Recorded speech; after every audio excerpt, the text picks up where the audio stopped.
Hello दोस्तों, आप सभी का बहुत बहुत स्वागत है हमारे यूट्यूब चैनल थ्रीसिया में। औरत क्या है? मेरा दिल कर रहा है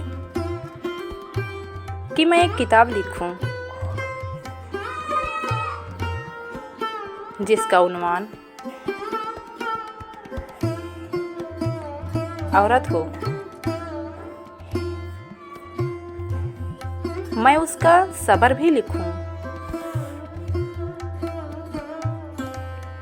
मैं उसका कर्ब भी लिखूं,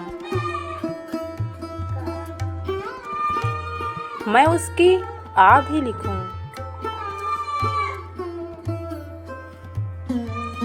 मैं उसकी वाह भी लिखूं,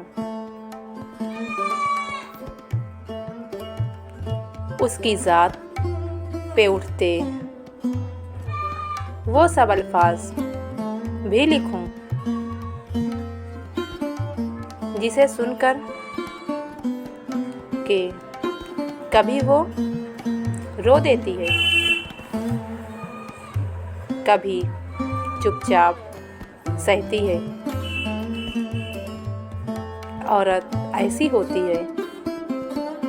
thanks for watching. Please like and subscribe.